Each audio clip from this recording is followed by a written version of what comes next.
You're now listening to the Fullerton Unfiltered podcast. Straightforward, no nonsense business advice. Completely unfiltered.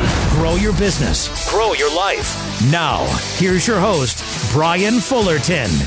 Hey, what's going on, guys? Welcome to another episode of the Fullerton Unfiltered podcast. It is your host, Brian Fullerton, here hanging with you guys this morning. Well, guys, I'm actually shooting this podcast this Christmas weekend. So Merry Christmas to all of you guys and happy holidays. We hope that you guys had a beautiful weekend and got to enjoy it with all of your friends, all of your family, and the relatives that you chose to hang out with, right? Because Liz and I always joke, hey, sorry, Emmy, you don't get to pick your family. You get to pick your friends, but you don't get to pick your family necessarily, right? So she's kind of mailing it in there already with Liz and I, right? No, just having some fun here. But, you know, any which way, just wanted to say a warm holiday wishes to you guys. And actually, we have a really exciting New Year's episode coming up later this week on Friday. Liz and I are writing down some really, really good bullet points. We're going to do a little New Year's talk, and we're going to try to do it a little bit different than the typical set your goals, hit your goals, work your goals, the whole deal. We wanted to talk about kind of like a year in review for us that did do that, what went right, what went wrong, and how we're going to adjust a little bit in 2022. And so any which way, I know it's kind of the off season for a lot of us. Unless you guys are down in like the panhandle of Florida and below, you might not be even mowing grass right now. Maybe still trying to squeak in a few last minute leaf cleanups, which is really cool and exciting. Maybe you guys are out and about doing some snow plowing and some snow removal. If so, always check your mirrors and make sure you check that backup cam because you never know who's behind you, right? But any which way, wanted to send just a happy Merry Christmas to you guys and happy holidays and Happy New Year if I don't get to catch up with you between one of the episodes between now and then. So a lot of just good things going on behind the scenes over here with us. We're just kind of hanging out, just kind of downshifting a gear.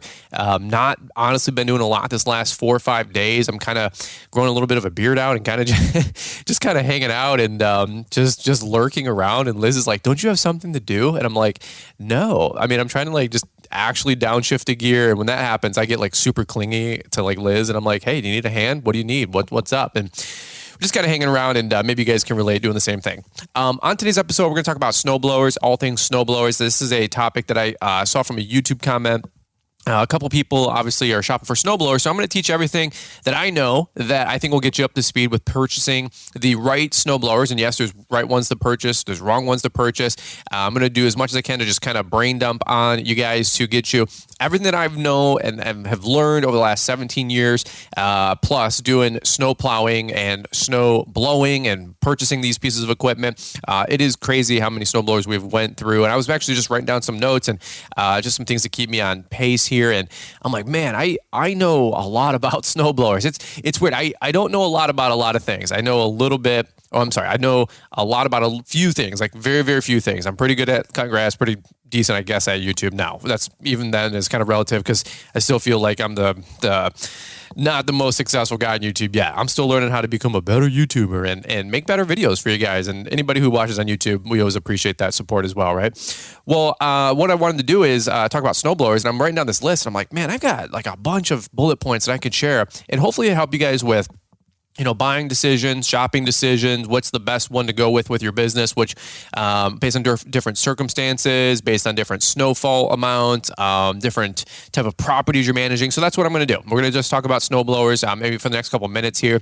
I think it'll be a fun episode and just kind of help get you guys up to speed. Maybe you're down south and you're not, buying another snowblower or a snowblower anytime soon. Maybe you're in Bradenton and moving to Atlanta like Kibler and those guys, and maybe they're not buying a snowblower just yet. That's totally cool.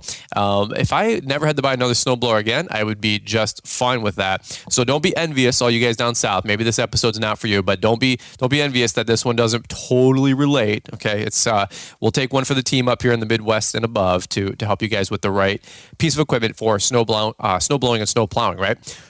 Really quick, one thing I just wanted to say is thank you to all of you guys that shopped from any of our affiliates, any of our partner stores, any of our Amazon affiliate links, and supported our small business, Launchpreneur Academy. Super appreciate that support over the holiday couple of weeks, from Black Friday, Cyber Monday, to the whole ball of wax promotion that went on through Christmas Eve. So many of you guys purchased the whole ball of wax. Thank you for the love, the support. I mean, the resources are incredible. So many of you guys just I sincerely want to just see Liz and I win and succeed and, crush it too. And we couldn't do that without you guys. So sincerely, if you've ever bought something from any code Brian's 10 with like the 10 different affiliates we have to any of the Amazon affiliate links to the partner stores to Launchpreneur Academy, I just want to say a sincere thank you. It really does mean a lot. And that right there, man, I'm telling you, between me and you goes right into making sure that Liz and Emmy have the best life ever. Okay. That's why I work hard. That's why I do what I do. I'm a dude. Okay. I could live in a pup tent and, drive a 1999, Honda Accord and be just happy. Okay. It'd be just fine. Honestly, like as long as I get a steak once in a while, I think I'd be just fine and just content. Cause that was kind of how I was living pre Liz, you know what I'm saying? And then there's before Liz and after Liz, right? PL and then AL, right? So,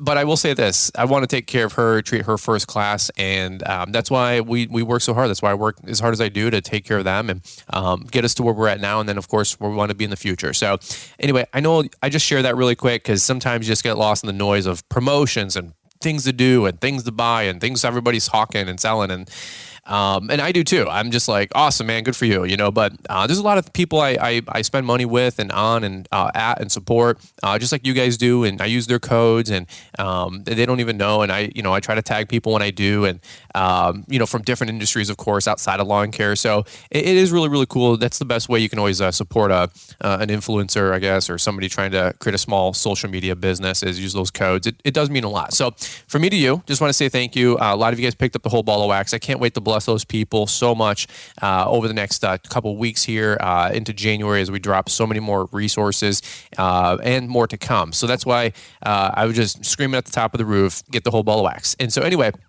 all that being said, let's do this really quick. I want to kick it over to Marketing Mr. Producer, which, by the way, big shout out, big thank you to him. This is going on 18 months now of a partnership, if I'm not mistaken. And we couldn't do the podcast without him. He quarterbacks the show, the schedule, the sponsors. He's the one uploading. He's the one releasing it. He's the guy editing all my foot in the mouth moments that I say on the podcast, and he takes those out before they go public. I really appreciate everything that Marty's doing behind the scenes, and quite honestly, we couldn't do it without him. So if you guys want to ever follow him on Instagram, it's at Mr. Producer USA. If you guys need some voiceover work, maybe you got an upcoming cool commercial. And by the way, how to make a cool commercial. Get a bunch of clips, get a bunch of B-roll, hold the camera as still as possible and just do some pan shots. Doesn't have to be anything fancy. Just hold the camera and then twist from your waist, right? From left to right, not with your arms, not with your hands. Twist the axis where you twist from is your waist. And that's how you get these really smooth shots until you can afford a gimbal or something like that, or your friend that's got this $3,000 setup. So twist from the waist, do some pan shots, stitch, 10 of those together in iMovie or Final Cut or whatever you use, or upload the 10 clips to Upwork or Fiverr, and then they can put that together in a little clip for you. Get Mr. Producer to do a little voiceover for $50, $75, $100, $200, whatever he charges. I don't know. It's probably per the minute or per words based on the copy, the script, right? And then overlay that voiceover with the movie, and you can have somebody on Fiverr do that for $50. And for $100, $150, you got this banging little commercial that's going to go out there in spring, and you can bump that with Facebook ads, Google ads, put it on your social media. I would share that once a month on my socials if I was making a small video like that. So any which way, I just want to figure out the best way to always support Mr. Producer, and we really, really do appreciate his partnership with us on the podcast this last 12 to 18 months. Don't you guys agree? So we're really, really thankful. So let's do this really quick. He knows a lot more that's what's going on behind the scenes. So let's kick it over to him. We're going to hear from today's show sponsors, show announcements, and then guys, we're going to come right on back. Hey B, thanks for the kind words. It is Mr. Producer. Hope you got everything you wanted for Christmas and that you got some Stay-Bill fuel stabilizer as a stocking stuffer. It's about that time for a lot of us just to begin adding this fuel stabilizer to our gas tanks to avoid later heartache. You know, that fuel breaks down in what? They say 30 to 60 days, and you get all the gunk and the varnish and the corrosion building up in your fuel system. And let's be honest, guys, nobody likes poor performance or reduced engine life. However, draining the fuel storage is not the solution. I know a lot of home gamers that they'll drain out as much of the gas as they can, then put in the Sta-Bil. That's not what you need to do. In fact, the experts say go ahead and fill up your tank to about 95% capacity, then go ahead and treat it with the Sta-Bil. That just prevents the formation of the gunk and all the varnish and stuff that we were talking about. Keeps the gas stable for about 12 months. So please take good care of your equipment. Remember, Sta-Bil Fuel Stabilizer is safe for 2- and 4-cycle gas engines. It's effective with all types of gasoline, including the ethanol blends that have become so popular. Adding Sta-Bil to your gas cans, also an easy way to ensure that all the equipment's going to be treated nicely and ready for the springtime. Thanks to our friends at Sta-Bil. We appreciate their partnership with Fullerton Unfiltered. And now, back to Brian. All right, guys, well, let's jump into it and let's talk about all things snowblowers here for the next couple of minutes. Now, if you guys live up in the Midwest and the Northeast, if you're a homeowner or commercial contractor, or I guess a little bit of anywhere in between, other than maybe having an apartment, more than likely you've bought a snowblower or you're going to be buying a snowblower. You know what I'm saying? So let me take it all the way back to my history of snowblowers. And I know we're going to be lost in the weeds here for a few minutes about snowblowers, but I'm telling you what, listen all the way through because I really think you're going to learn some stuff about snowblowers and right ones to get, ones to stay away from, and just some helpful tips along the way. Whether you've been in the game for 10, 15 years and you're like, I know everything about snowblowers. God bless you. Totally. Me too, but I still listen to any episode I hear on a podcast, and I make it a rule. Once I start it, I finish it, because you never know when you're going to get a little nuance, a little tip that can help you and pay big dividends. And I'm talking about, I say all the time in my videos, keep an extra belt on hand. That way, if something breaks down, you're not stranded, right? And a belt's $20, $50, $100, depending on the piece of equipment. And so many of you guys say, I never considered carrying an extra, deck belt or transmission belt, or hydro belt or snowblower pulley belt. Right. And something goes down. You're like, man, I got an extra one. I got it under my truck seats. I got it in my enclosed trailer cabinets or at the shop or the yard hanging up on the little cork wall. Fantastic. Right. So it's like these little tips where people are like, why would I not have an extra belt? I'm like, I don't know. I just luckily bought one extra one every time from way back when. So these little tips kind of help pay big dividends. And we're just trying to teach some better thought process, some better habits to help you guys succeed. So let's go back to the yonder years. Let's go way back. And we're taking it back to, 2005, 2006, 2007. I'm living at my mom's trailer. I'm single as a Pringle. And I'm out there, I'm cutting grass, and I had gotten laid off from Little Caesars. I started to work at True Green. Nights and weekends, I bought a commercial mower and I'm mowing grass in the summertime. Well, in the winter, working at True Green, they lay everybody off. That was the scheme. That was the hustle. Everybody got laid off, and then everybody did cash work, cash construction, cash demolition, cash working at their friend's little store or bakery or at the mall or, whatever. I mean, 100 different ways. That's just what people do, right? I mean, right or wrong, that's just what people do. They work their cash job in the winter, okay? I'm not advocating for that necessarily, but Lord knows that I did it for, 5+ years. I don't even know. Not 5 years, but I've hustled and done stuff like that for many, many years, probably during that, 18-year-old to 22, 23-year-old, until I was like, I got to just get this thing legit, get it as serious as possible. But I did all that with snowblowing for darn sure.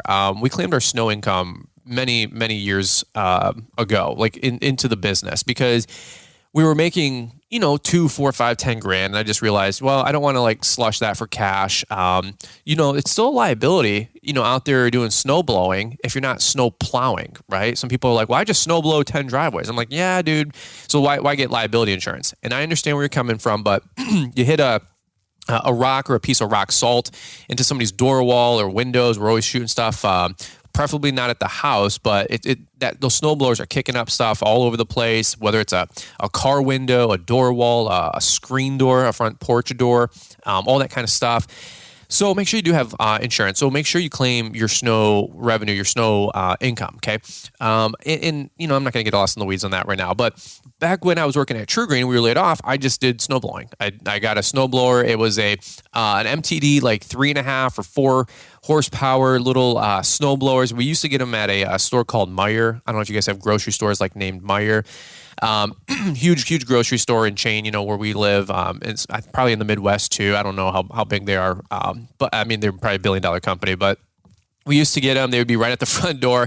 I didn't know anything about anything. Okay, folks. My idea of a snow business and snow plowing and snow shoveling was the $20 shovel that they had up front, maybe a little $10, hot ice melt, in the little shaker cans that they had up front at the door for, $6, and a $3.49, $4.49 kind of a snow blower in a box. Take it home and open up the handles, and you're good to go. If you didn't buy the store-bought model that was on the display, that they already prepped for $20 more, which is what I typically did. So that was my illustrious start to the lawn and landscaping business, snow business. Now, you don't have to start there. We'll get into it in a minute, where you can go to a power equipment dealer and really get some tip-top equipment. But man, that was my story back in the day. I would do a driveway for $20, and I relied on that. I relied on that income like you wouldn't believe. I was doing 10, 15, 20 driveways for a fact. We were doing for $20. And I would go snow blow that stuff the minute the snow ended. And I would go out there, man. I don't care if it was 1 a.m, 2 p.m, 4 o'clock in the afternoon, 9 o'clock at night. I would go snow blow. Like, we had everybody on the route. And I would jump back between prepay and per push. 1 year I do per push, and then it would snow 40 times and people spend $1 million. And then everybody's like, well, next year I want to prepay. And then next year they prepay for $100, $200. My pricing was awful.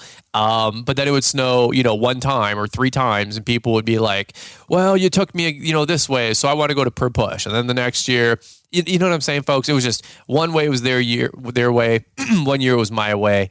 And it was just all over the place. And so what I do now, and you can do whatever you want because everybody's self-employed, is my commercials per push, because it's fair. It's whatever we do work for, we get paid on. We push 2 inches of snow, we get paid for 2 inches. We push 6 inches of snow, it's a different tier. We get a different payout. If we do salt, 1 ton, 5 tons, half a ton, quarter ton, 1 bag of ice melt, 4 bags of ice melt. It's just a la carte, okay?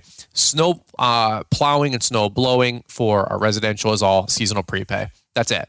And I always tell people it's just like insurance. Okay, to me, residential snow plowing is like insurance. Okay, if it goes 4 times, we show up for your unlimited, and it's a light year, and it goes my way. If it snows 14 times and it's a little bit of a heavy year, and you make out that, then it goes your way that year. Okay, but if you don't have a claim because you didn't get in an accident 1 year, you don't call up State Farm and say, I want my $1,500 back for the year from my insurance. Right? Because you didn't get in an accident, they say, well, it doesn't really work like that. Now, they might have like a small kickback or something, right? If the claims are down for the year and everybody gets $50 credit or whatever, to their account. Maybe that's how your health share program works or something like that. That happens all the time. Or your community bank. Hey, it was a record year and our costs were down and our revenues were up or something like that. And everybody gets a $100 kickback on their mortgage. Our credit union does that. I didn't even know that was a thing. Like, one of our payments was going to be like, $600-700 for the land. And it was like, you only owe $500 this month or whatever. I think it was even more. And I'm like, well, that sounds good to me. I'm like, I like credit unions. You know what I'm saying? So anyway, that's the way that you just sell residential snow plowing. That's how I do it, okay? Now, and I know some guys are per push. I think Bedell's per push. Fantastic. There's but he has like a preload system. And of course, you can't talk about snow without plugging the snowplow contracts. Just having fun. But we do have some really, really, bad to the bone commercial and residential snowplow contracts that you guys can get at launchpreneuracademy.com. For $100. It's insane. Like, a good lawyer is $200-300 an hour to make this kind of stuff up for, contract law. I'm hiring an attorney in about 2 minutes here for some other stuff I got to deal with. It's like $1,000 an hour. Some preemptive stuff that hopefully I could share as we go into it, because there's going to be a little David versus Goliath story here coming up here. With some stuff, the bigger you get, man, people have a target on your back. And the funny thing is, it's not anybody even in our industry that I got to start. I might have to be dealing with some stuff. So that's a whole nother story for a whole nother time. Nothing bad, but people want to go tit for tat. And so I gotta maybe we'll do another whole ball of wax sale here in January, February, March to cash flow this. But anyway, man, it's just funny stuff behind the scenes. But to get a contract for $100 compared to hiring a lawyer for $3,000, $4,000, $5,000, $100 to $1,000 an hour, that's insane. So going back to talking about all things snowblowers, I used to get started with 3-4 horsepower MTD snowblowers. They were awesome, man. They were bulletproof. Okay, I love those things. And then I graduated to like the 4.5 or the 5 horsepower version. They had like the bigger one for another $50. I used to buy a lot of snowblowers off of like Northern Tool and True Value. I don't know if you guys ever relate, but like I bought a yellow Cub Cadet one once, some of the other MTDs off of their website. Northern Tool was my jam for a while. And one thing I really liked about Meyer was that they were 24/7. So if I had a snowblow emergency and one of my snowblowers went down, I could always go to Meyer.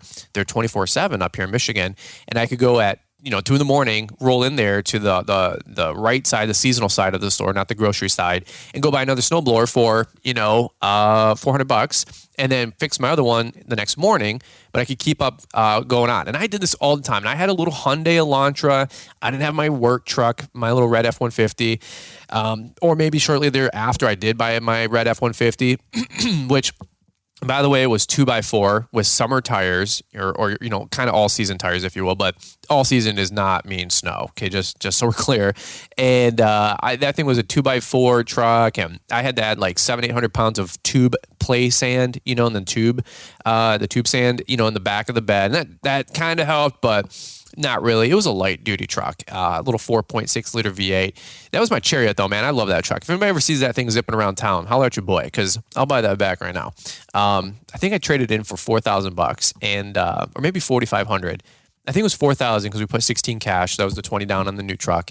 But man, I miss that truck. I'd buy that truck back. Not to drive it because it broke down every 3 minutes, but just to have it just because that was my first Chariot. And then later in life, I really started to get better at the snow business by looking at different equipment because I had found Weingarts, right? And that's when I bought my commercial mower. And then I one day was just like looking at their snow blowers, and I realized there's Toro 621s, Toro 721s, Toro 821s. There was Honda snow blowers. There were some of these Cub Cadet snow blowers. And some are, of course, consumer grade. Some are pro grade. We'll get into it here. But I was able to kind of wane off of the MTD series of snowblowers, which are definitely like residential grade and for grandma, at the house moving 2, 3, 4 inches of snow. Okay. So let's go through it here. I just wrote down some notes. We're just going to come at this bullet point. I saw Matrix 4 over the weekend. On Friday, or on Thursday, not the worst movie, not the best movie. No spoilers. It just, it was like a 6 maybe out of 10. I don't know. Tag me on Instagram, share this Instagram or share this podcast, and then let me know what you guys thought about The Matrix. Give me a 5-star, 6-star, 8-star rating. Let me know what you guys thought. If people don't want to rate the podcast, rate The Matrix movie, right? Just having fun. It wasn't bad though. It just wasn't great. I would go see it though, for a matinee for $7, okay, or $6. Not a full price ticket for $18.75 for the luxury recliner seats. Don't do that. All right, so here's what I wrote down here. There's basically 3 levels of snowblowers, right? There is the single stage snowblower. Maybe you're just getting into the business. I'll help you out. There's single stage snowblowers. There are kind of like combo stage snowblowers. I don't know what you really call them. They're like a glorified single stage, but it's actually a 2-stage snowblower design. So a single stage means you have the paddles that roll. It's like like a reel mower. It's got those paddles that sucks everything in and shoots it up all in the same auger system, right? These paddles pull it in, and the same paddle is ejecting it out the chute, out the top, the little snorkel, the little blowhole on your snowblower. I don't know what other way to say it. 2-stage snowblowers, the one auger is bringing it in, and then there's a perpendicular auger typically that is ejecting it up. So that's your wet, heavy snow. You'll see those kind of snowblowers in heavy snow conditions, of course, in the mountains, places that are higher elevation. Everybody's got a 2-stage snowblower. And so the middle tier one now is usually like the big opening of a 2-stage snowblower, but it's all with the same auger. It's actually pretty cool. Toro's got a couple of these. A couple other brands I think have a few of these.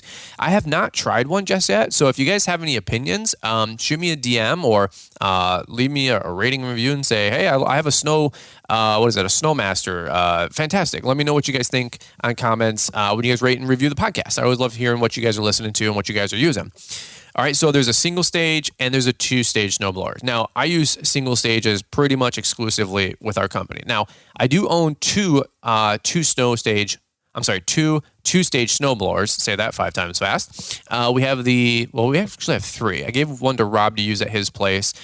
Those are from Toro. That is their Power Max. Then we have a Power Max 30-inch, I think, or 32-inch with the treads, like tank treads, which is pretty dope. And then Cub Cadet actually just sent us a new one to demo and to test out and share with you guys on the YouTube channel. Fantastic. And that is a 2-stage snowblower as well.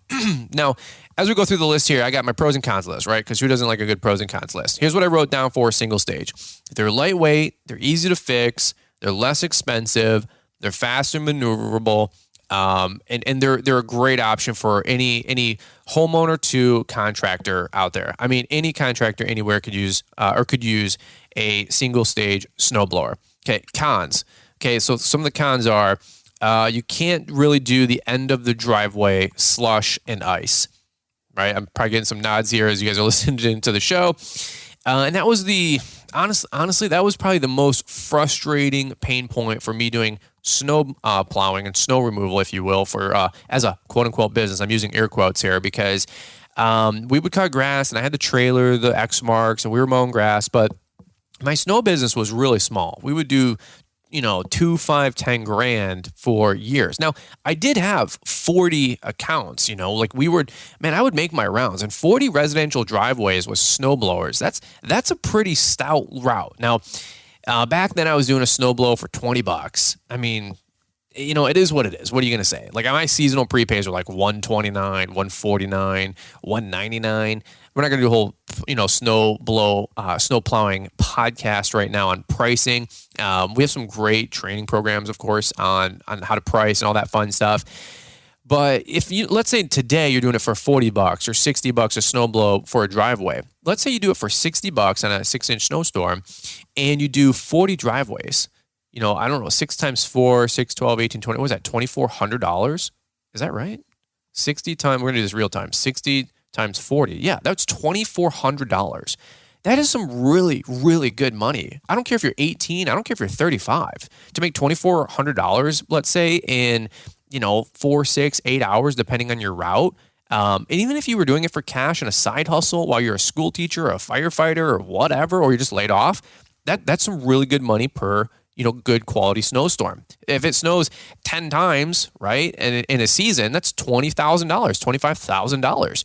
And you don't need $1 million to go, start a snow business. A snow removal business. You don't need a $60,000 truck or a $40,000 truck and a $5,000 plow or a $10,000 plow.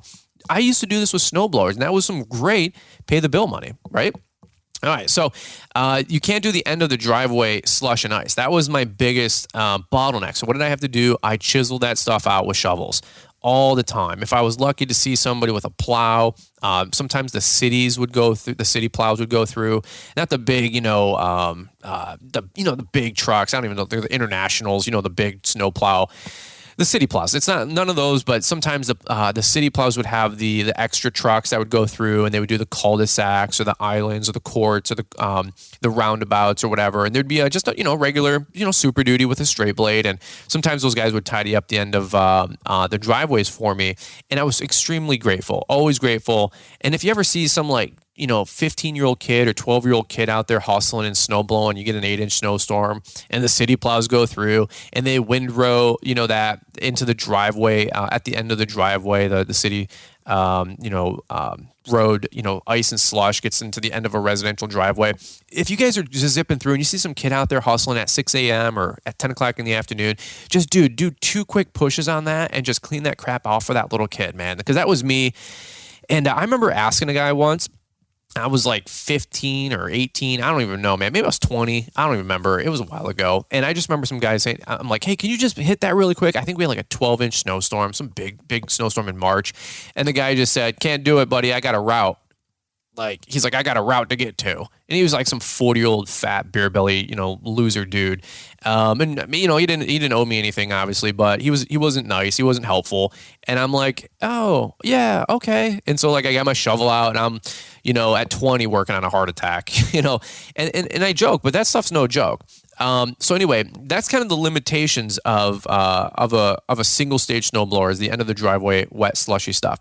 What I put down here is that they've been lately kind of getting cheaper and cheaper made. Some brands are great. Some brands are keeping the standard. Some aren't. Ask Bedell. He'll give you a couple stories. Another one I put is that they fly off the shelf fast. If you do get a snowstorm, and let's say your local dealer's got 8 on the floor, right? And they have 20 more in the back in a box, but they have them prepped up and ready to go. And 6 inches of snow does dump on your area. Well, a lot of people are last minute procrastinator type folks, and that's just life. That's just humanity. That's just people in general. But let's say that you have 6 or 8 left in your whole store. Maybe the store's only got 8, and they're like, we're sending a pretty healthy stock. Until it snows, 6 inches overnight, and they open up the doors at 9 a.m. the next morning, those 8 snowblowers are gone. And so if you think about it, you're vying for the same inventory that everybody else is, because it's not like, right now, if somebody needs a lawnmower, they're going to go to Home Depot and buy a 21-inch recycler Toro for $4.99, $5.99, $6.99. If you need a new lawnmower, you're going to go to your dealer and get a commercial 30X Mark. You're going to go get an X Mark Laser Z, or you're going to go get a Skag V-Ride 2. The homeowner is not vying for that same lawnmower. So there's different quantities and inventories and demand. However, let's say it snows, the funnel of selection tapers, dramatically. I'd say like 90%, right? From what we all could use, in the summer. Everybody's got their own pick of the litter. In the winter, you get like 8, 10, 12, 15 different SKUs. I mean, across all snow. I mean, maybe 30, 40 units, but you guys know what I'm saying. But in your local town, the homeowners are getting the Toro 621s, 721s, 821s. The contractor is getting the 621s, 721s, the 821s, which you guys can't tell. That's my go-to snowblower right now. It has been way before we did anything with Toro, before they sent me one. Oh, that's because they sent you an 821. Trust me. Just so you guys know, it's going to take a lot more for somebody sending me a free piece of equipment to say nice things about them. That's just not how it works. Not on my page, not on my channel. I mean, Xmark sends me a Laser Z, or they sent us a Star S, and I was like, hey, this thing's a turd. Okay, like, we shoot it straight. Somebody sent you a $700 snowblower, and like, now you're going to say nice things. I assure you that's not how it works. Well, somebody definitely sends you a $10,000 lawnmower. You're clearly going to say nice things about them. That's still also not how it works. Not at all. So let's go back to the Toros. When as a snowstorm comes through, a con is that everybody and their brothers, now you got, the same 10,000 people that could have bought, 1,000 different SKUs. Well, now they got the same 10,000 people buying the same 15 SKUs, and they're all coming to that same dealer, and they're going to clear them out. So if you need a second one or a backup one, that's always my rule, is have one and then have a backup. With almost everything we have, and by the way, backup doesn't mean like have 2 of the Cadillacs. It means have like your Cadillac, your one that's producing, whether it's a mower or a snow blower or a truck or a weed whip or an edger or your leaf blower, and then have that backup. And how do you get a backup? Well, the backup used to be your best piece of equipment until you bought the better piece of equipment, or the newer version of the best if you already got the best, right?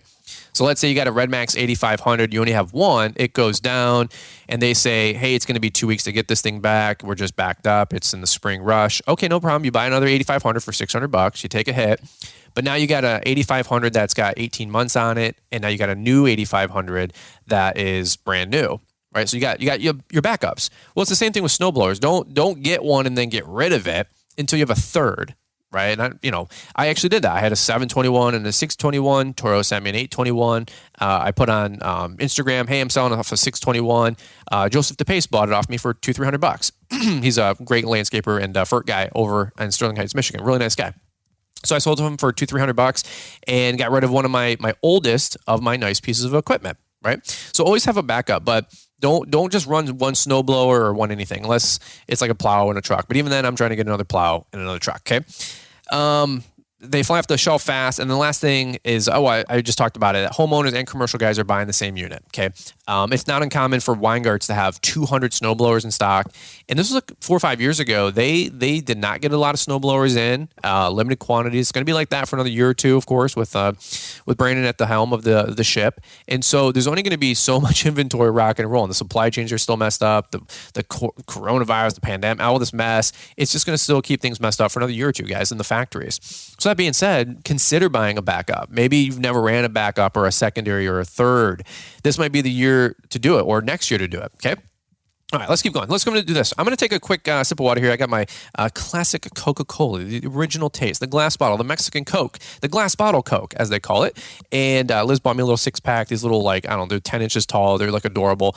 So that's what I'm sipping on this morning. But let's do this. I'm going to get a sip really quick here, just kind of hang out, clear my throat. And then I'm going to talk about 2-stage snow blowers. And then we're going to talk about what's the right one to get for your business based on snowfall totals. All right, let's do that really quick. Let's kick it over to Marty, Mr. Producer, and then we're going to come right on back.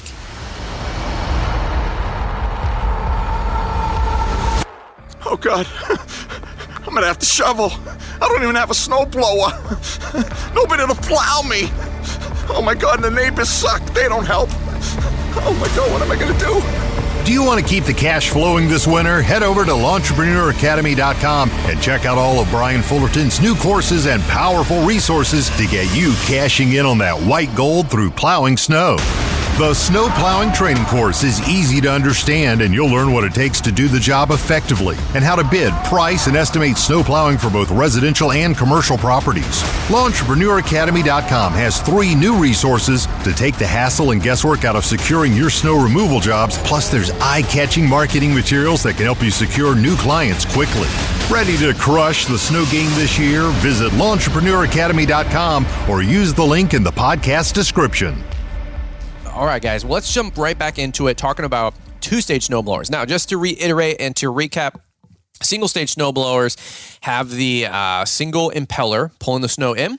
2-stage snowblowers have the same impeller pulling it in, but then they also have a barrel inside it that is a perpendicular auger that is not only pulling it in but shooting it up. So the second impeller is shooting that snow up and out and over. So it's a powered ejected shooting it out. Obviously, keep your hands clear.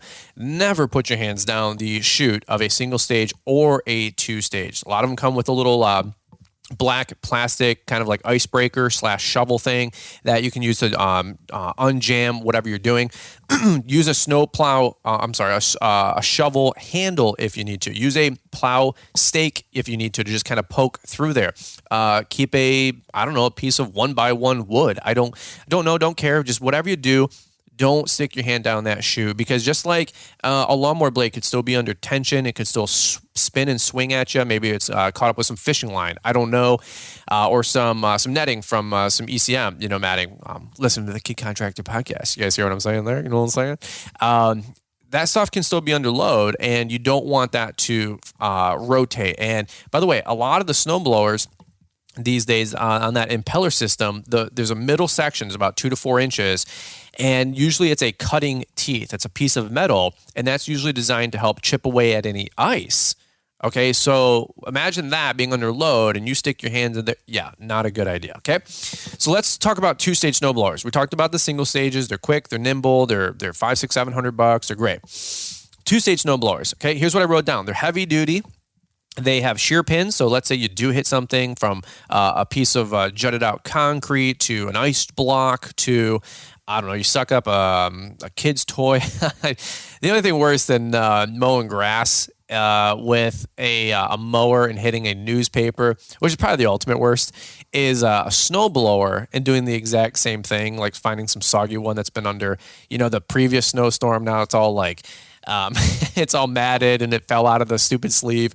And man, I've done the same thing with a single stage and 2-stage snowblower, shooting newspaper all across, a beautiful white snow tundra, and then you got nothing but pink plastic wrap, and then newspaper, cartoons all over the place. Oh man, I've done it all. I'm such an idiot, dude.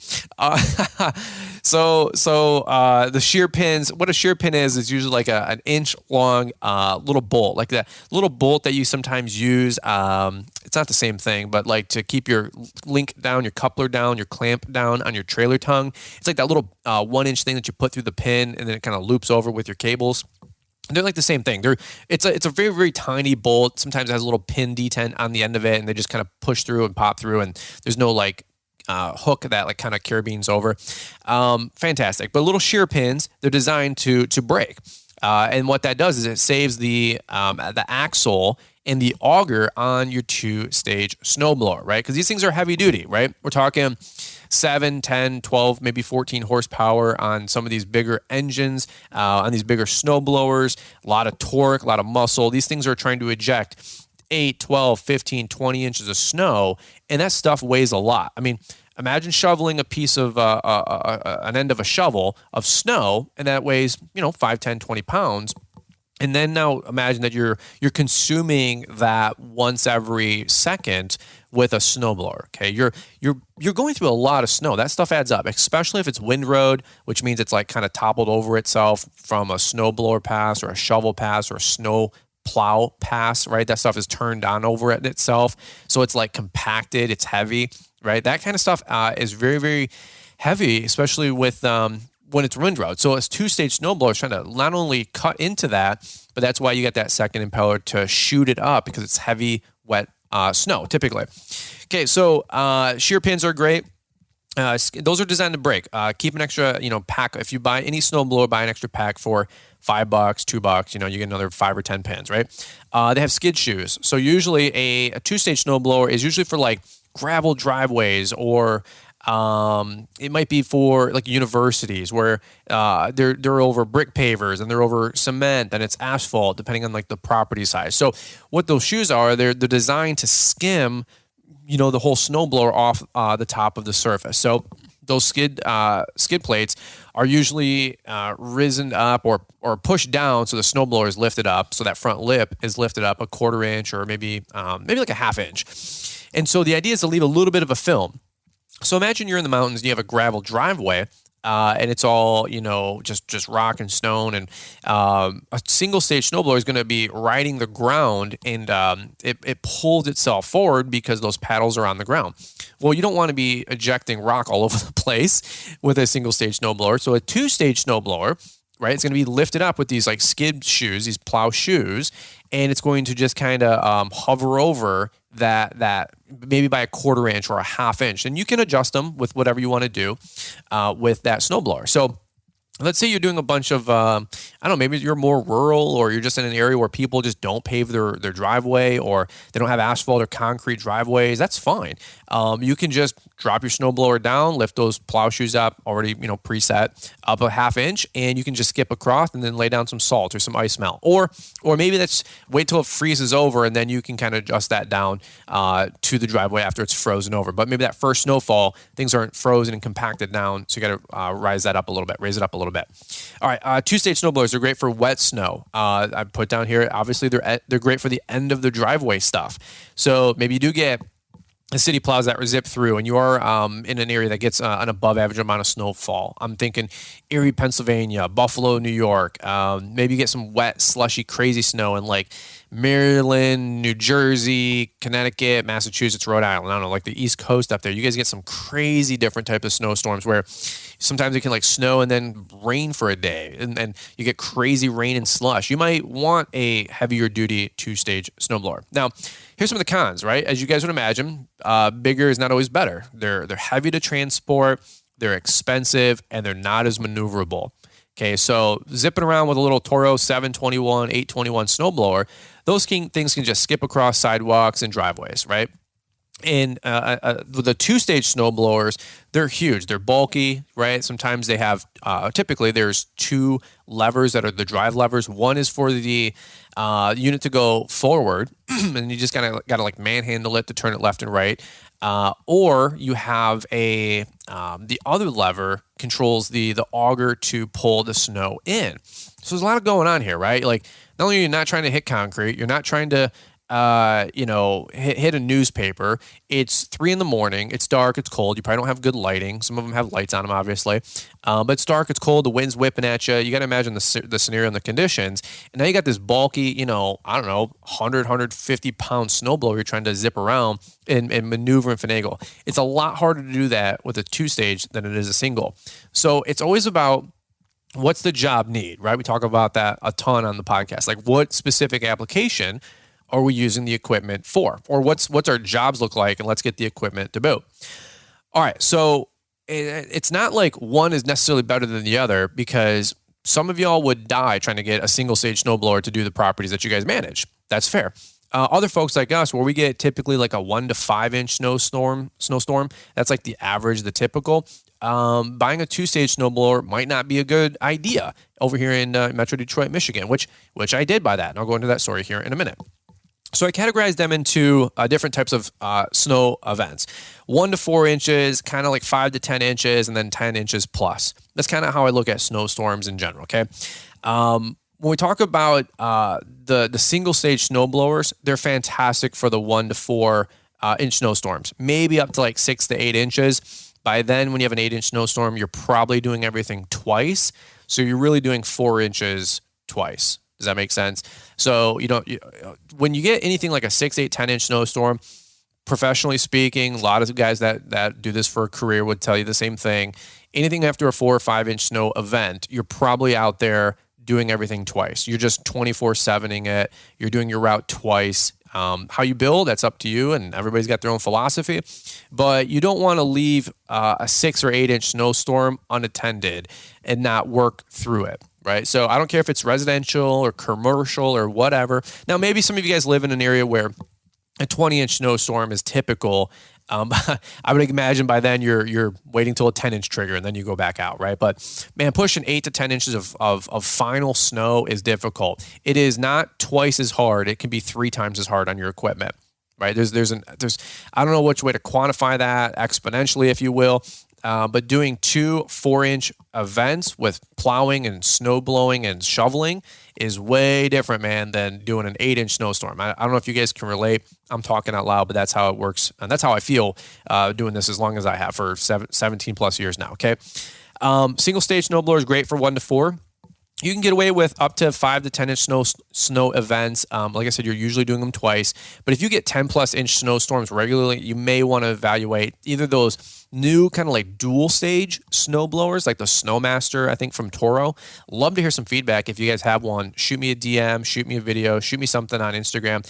Love to repost and share. If you guys ever have like good content or, great stripe videos or plow runs and all that stuff, send the original video to me in Instagram in DM, and I'll definitely share it, post it, and tag you in it, and try to send some followers and some folks your guys' way. I love highlighting and promoting you guys as well. So if you have a 10-inch snowstorm or wet, heavy, slushy snow, like I talked about in maybe the New England states, or some of this stuff over in California and Colorado and Utah or whatever, the elevated conditions, man. I'm hearing like news reports like record-breaking snowfalls, 2, 3, 4 feet, not inches, feet of snow that can fall in 24, 48, 36 hours. You're like, man, that's nuts. I mean, I couldn't even imagine that. I think in Pennsylvania and like the whole New England states area, you guys got bombed out, was it last year, with 20, 30 plus inches of snow in like 48 hours. I don't even think it was 40. I think it was 24 hours. I couldn't even imagine like the snowmageddon that would do. All right, so let's go back to it really quick, and we're going to kind of start winding this down.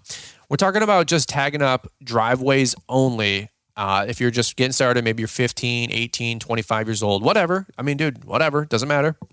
And you're just like, I got a truck. I don't have $8,000 for a plow, or I don't want to finance something. Totally cool. Totally get it. Snowblowers are just fine. Maybe you want to get 10 customers, and then the next year you add 10 more. Now you got 20.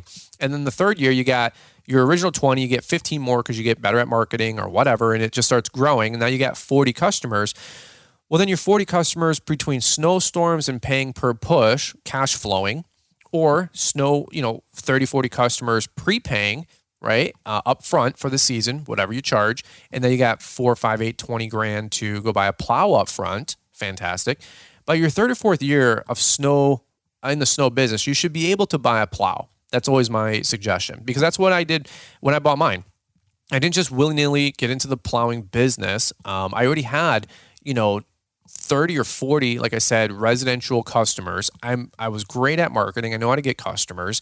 We had already been managing 2 or 3 commercial HOAs and industrial buildings. And then we picked up that Sherwin-Williams. I picked up another commercial, and then 2 more the year after, another one the year after that.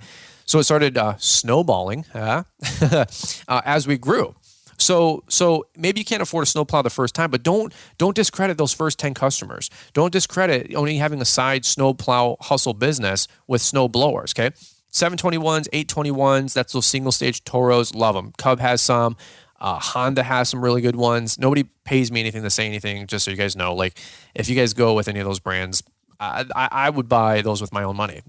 I have. So that's why I think they're all the really, really good ones. Even my little MTDs from Meyer did the trick, man. Maybe you don't have a dealer by you, but you got a Meyer 20 minutes down the road. Start there, okay?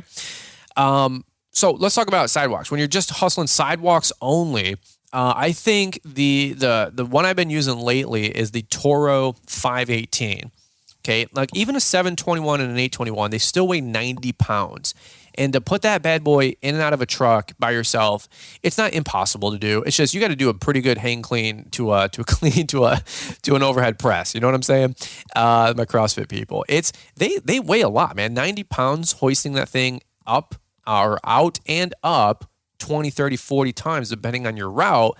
It adds up, takes a lot on you, and my back feels it by the end of the night. So originally, I had only rocked 621s and 721s, the little 7 horsepower, 21 inches. That's where they get the designation, right? So that's me doing my best Caleb bomb in there. When you're talking about a Cat 305E, it's the 3 series. It's the excavator with the 3.5 ton, weight, and then the E means electric start, right? I'm just kidding. I don't know what the E stands for.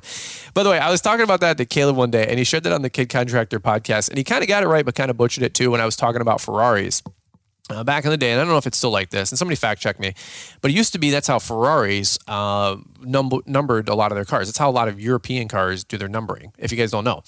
So like a Ferrari 360 Modena is a 3.6 liter engine. So when you get a Ferrari 488 GTB, it's a 4.8 liter V8. When you get a Ferrari 612, it's a 6 liter V12. That's how they get their numbers. I don't know if it's still like that, but like a 355 back in the day was like maybe a 3.5 liter inline 5. I don't know, but that's how a lot of cars got their numbers back in the day. A lot of like the high end Lamborghinis and the Ferraris and some of the Mercedes, right? Like a Huracan Nero, I don't know, like 640-4, right? Like that's 640 horsepower 4-wheel drive. Right? Or all-wheel drive. So that's how some of those numbers work. Anyway, it's like the same thing with snowblowers, right? If you know your exotics, I guess you can also do snowblowers, right? But an 821, 8 horsepower, 21 inches wide, okay? So when you're trying to do sidewalks only, not driveways, right? Because maybe you have a plow. So when I got my next snowblower and I got I already had my plow for a few years, I'm like, well, Toro did send us that 821, but I was like, in that time, I had actually bought a 521, like with our own money, like I said. I know everybody thinks we get everything for free. It's just not the case. Your boy here still spends a lot of money on his business, and we're reinvesting just like you guys. So I bought a 518. Now, the reason I bought a 518 was a 5 horsepower, 18-inch wide. So it's a smaller unit. It's an in-betweener for those Toros. Because when we got the plow, I didn't need to, bring the 7, 8 horsepower, 21-inch wide, 90-pound unit. The 518, I think, weighs like 65 to 70 pounds. And I know it doesn't sound like a lot, 20 pounds, but 20 pounds, 40 stops a night, times 2, because in and out. That's 80 times I got to lift this thing down and up. Man, that 20, 25 pounds really adds up. when you're 21 and you're like a hoss, rock and roll. When you're 30 plus and your back starts to creak and everything is slowing down a little bit because you're getting older, just a little older, right? Not a lot older, not like old, Mr. Winter over here, old man Winter. But when you get a little bit older, that stuff does take a toll on you. So I just was like, I need something for the sidewalks. The sidewalks get a little wind drift, a little this, a little that. But most of the time on sidewalks, yeah, it's kind of the same amount of accumulation that comes from the snowstorm on the driveways, but it's not windrowed. right? So I'm like, why am I hawking these heavier snow blowers, these single stages? So I got a 518. It's been fantastic. Like the chute's not powered. It's like with a cable or anything. I got to manually twist it. Keep it cocked to one side. I go down a sidewalk that's 30 inches, 36 inches wide, and I can do one pass to the right all the way down, and as I'm coming back, it's shooting it to the right. Maybe I'm like parting the Red Sea. I take the middle of the pass. On the way back, I'm taking the next middle of the pass. I'm hooking another U-turn, and we're widening out the last lane, and then on the way back, we're widening out the last side, right? So it's always pointing right, so we do this huge, long oval loop. Shooting to the right, shooting on the right on the way back. Shoot on the right to clear up the edges, shooting on the right on the edges on the way back, right? Down, back, down, back. Like takes 10 seconds to do. Little 518s, they're awesome. And you can muscle those things. If they do hit a jut in the concrete, it doesn't like crack your wrists and break your wrists. It doesn't bar check you, in the chest. If you guys have ever been hustling, man, and just trying to get your work done and just go, and, speed is feed, kind of a deal with snow plowing. You're going 100 miles an hour, literally and figuratively. Red lights are optional. Just kidding. Don't do that. Just kidding. Sort of. But when you're coming down and you got a 721 and it smacks the freaking concrete that's all messed up on one of your sidewalks, that hurts. 518s, that stuff's no big deal because that thing weighs, like I said, 50, 60, 70 pounds. Okay. So maybe consider downgrading. That's my point. Maybe you've been doing this 15 years and you've still been rocking the 721s, the 821s, the whatevers. Consider a 518 and maybe whatever version that is for Cub or Honda. I'm sure there's a lesser model because you don't need all that power for sidewalks, okay? All right. Last thing I'll talk about, where do the big snowblowers come into play? The 30-inch units, the 26, 28, 30, 32-inch units, the treaded units. Where do those come into play? Typically speaking, you're going to see those at like fountain walks, outdoor shopping complexes, universities, movie theaters, anywhere that has huge walking paths and ways. That's where you're going to see a lot of those units. But typically speaking, those units stay on site. Okay. Now I know some guys will put one of those 2-stage units in the back of a truck, and 2 guys will come over, drop that thing off. One guy's snow blowing, one guy's shovel crew, and the other guy's plow truck guy, like a 3-man team. Fantastic. I'm just saying if you're a solo guy or it's just typically you most of the time, taking a 2-stage with you is going to be really difficult. Now, something I've seen a lot the last couple of years, which is great, which is brilliant, is the addition to like these racks and these carriers for maybe like a wheelchair or like those hover rounds or whatever they call them, the elderly carts that people can zip around on. You can get these silver looking racks or the black racks on the back of your hitch. And I'm sure those racks are not cheap. They're probably $200 to $500. In fact, that's how I got started with my 2 single-stage snowblowers. Was I got a little camping rack that we put in the hitch. You guys have seen them. You put 3 or 4 totes on them and then just a tie-down strap. And people go up north and they got their bikes on them, or they got a little hover around on them, or 3 or 4 totes to take up north for their camping trip, whatever. That's what I did with my snowblowers. I just put them on the little rack. It was 10 inches, 12 inches off the ground. I could deadlift those on there, no problem, instead of putting them on the bed of my truck. Some of them have it where you get the hitch and mount, and then the whole rack can invert 90 degrees and fold up. It flips up to your tailgate, and that way it's not sticking out 2 feet when you're not using the rack during snowblowing, right? Maybe you're just 3 days later, you're going to Home Depot, Olive Garden, you're zipping around town, living the dream. Well, if you have a stationary one, it's jutting out 2 feet back and you're backing out of the parking spot with your plow still on. You don't want to be banging in anybody's, bumpers or hitting the cart return, right? So maybe try to find one that flips up 90 degrees. Now, if you get those are great for single stage snowblowers. Try not to put a 2-stage snowblower on those. Usually they're not that heavy duty. Now, there are some really, really cool racks out there, and I've seen a lot of your guys' setups that have these, are those like the hover round racks. I don't know what else to call them. Heavy-duty equipment racks, kind of like the ones that you guys see that like the True Green trucks will have with the, the stand-on FERT spreader, right, that you guys have seen before. Those same racks, you can use them. Maybe you do have a FERT business, and you have your, your Site One Lesco FERT spreader on there that's 30 inches wide. And in the summer, you can use it for a FERT, and in the winter, you can use it for a 2-stage snowblower, right? Or even a single-stage snowblower. One last thing I'll just say really quick about that soapbox is just make sure you strap that stuff down. because those things will slide around like crazy. I don't care how well you secure them. Crisscross. Make a 90, lengthwise, and then another strap or at least a bungee over the other way. Have 2 tie down points because, man, those things will slide around, especially when it's snowing and icing. I've lost one off the back of a truck before, man. I was zipping down through a subdivision, fishtailing, just being cool and being an idiot. And I remember fishtailing once, and it's 4 a.m, nobody's up. It's all quiet, not a mouse in the house is moving, that whole deal. And I remember like getting to my next stop and going, bro, where's the snowblower? And I'm like, oh yeah, I just put it in the bed this time. Why would I have? And I look in the bed, which I had a tunnel cover, and there was nothing in there. And I'm like, oh, dude. So I went back, and I literally lost one off the back, fishtailing around this perpendicular turn. I know right where it's at. It's off Bennington Drive in Wixom, if you know it, and down on Maple. And I hooked left coming off of the court, and it just tumbled, bro. Oh, dude, it's literally a miracle we're still here, bro. Like, how? Like, by God's grace, we're still kicking butt here.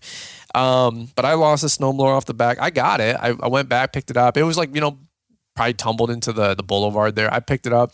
And that's what I'm saying, man. These MTDs and these little Toros, they're bulletproof little machines, dude. I gave it a couple rips, and I know it started right back up, and we were back in business.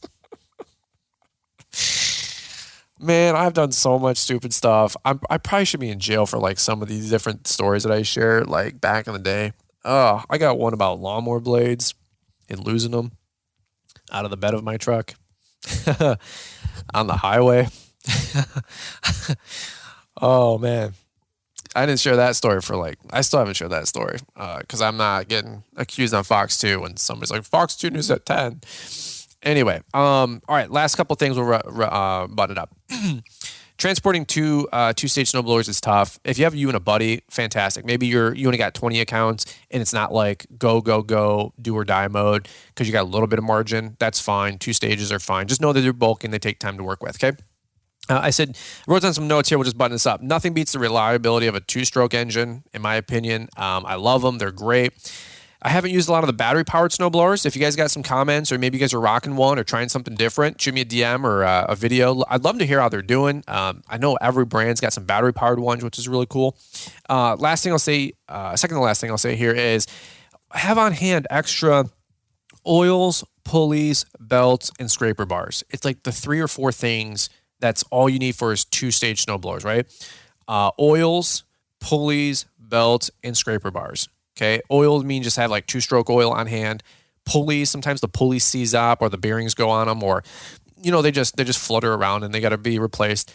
The big two for 2-stage the big 2 things for single-stage snow blowers are belts and scraper bars. Okay, the belts will eventually go. In the beginning, they're fresh, and then you can adjust the tension cable on the handle for the power, the powering of the unit to move it forward and engage the impeller and the auger. Those belts stretch, and over time they stretch and they stretch and they stretch, and eventually they'll go. That side cover plate, it's usually 5 or 6 little screws. Put the screws in the pan when you take it off so you don't lose them because you don't want a screw to fall down into the snow. That's even worse than losing your green isotunes free in the grass, which I've done once or twice, like swatting a bee or getting it flicked off my ear from a branch under a tree. Nothing worse than losing a green earbud in the grass. Brilliant design, by the way. Just kidding. Is losing a black screw at night in white snow that, is warmer typically and will sink right down to the asphalt, right? That's just brilliant. So maybe highlight them or paint them orange or something if you want to just tag them up with some orange spray paint. I don't know. It's actually not a bad idea.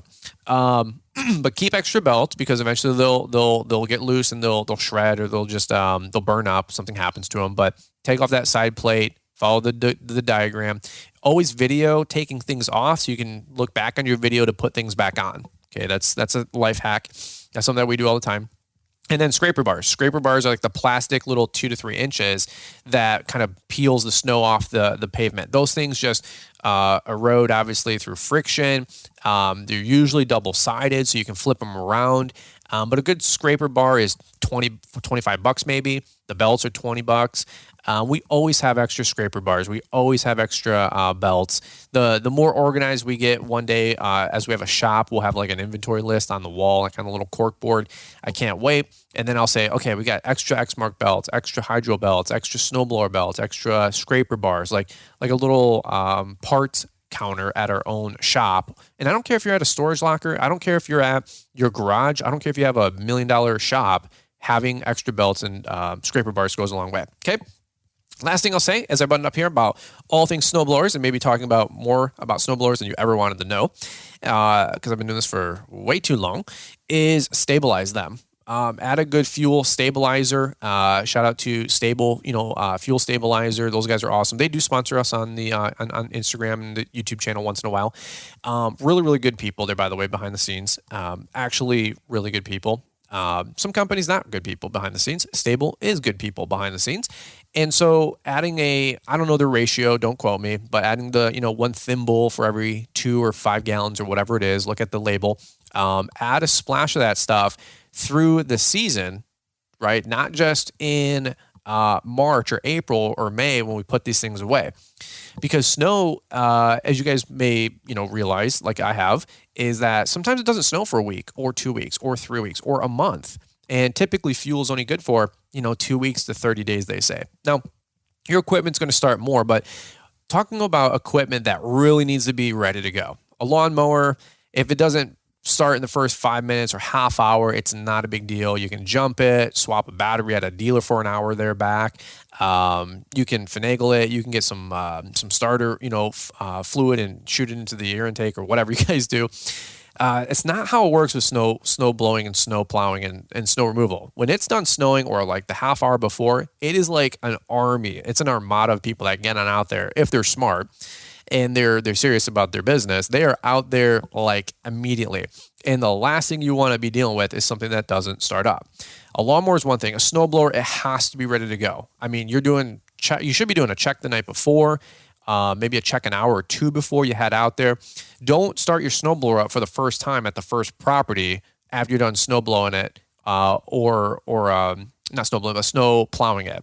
Okay, it's not the first time you should start up all your equipment. Before we leave, we have everything start up at least once.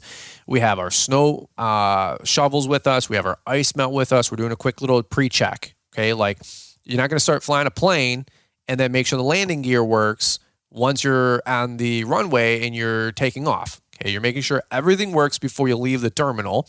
Make sure it's the same way with your business, whether it's lawn care or snow. Start everything up at least once. Well, because it could be 2 weeks or 4 weeks in between using this kind of equipment, and making sure that it starts up every time is really important. Not that Stable is going to guarantee that it starts, but it's going to make sure that your fuel is at least stabilized and that it doesn't break down and that it's not bad gas, if you will, in your snowblowers. Now, do that through the season. We add a little splash of it to our 2-stroke, 2-gallon mix that we keep with us. And then, of course, once we're done using the snowblowers in April, May, or June, we make sure to add a splash of that to every tank for all of our snowblowers as well to make sure that those start up, November, December when we give them a little dry run and a cold start. Does that make sense? So use that stuff all the time. Be liberal with the Stable. I always say buy a bottle for you and then a bottle for a bro. They're $8, $9, $10, whatever it is at AutoZone or your parts store or your big box store.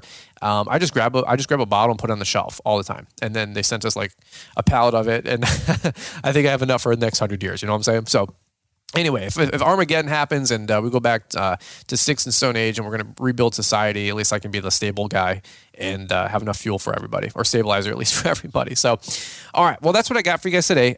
This is what I'm doing this morning, talking to you guys about snowblowers. I hope you guys appreciate the episode. I know it's something a little different. It's not always like success and making money and making millions and slaying the world and getting your helicopter, just like I'm trying to do too. Just having some fun. But I think little topics like this are fun. It kind of changes it up.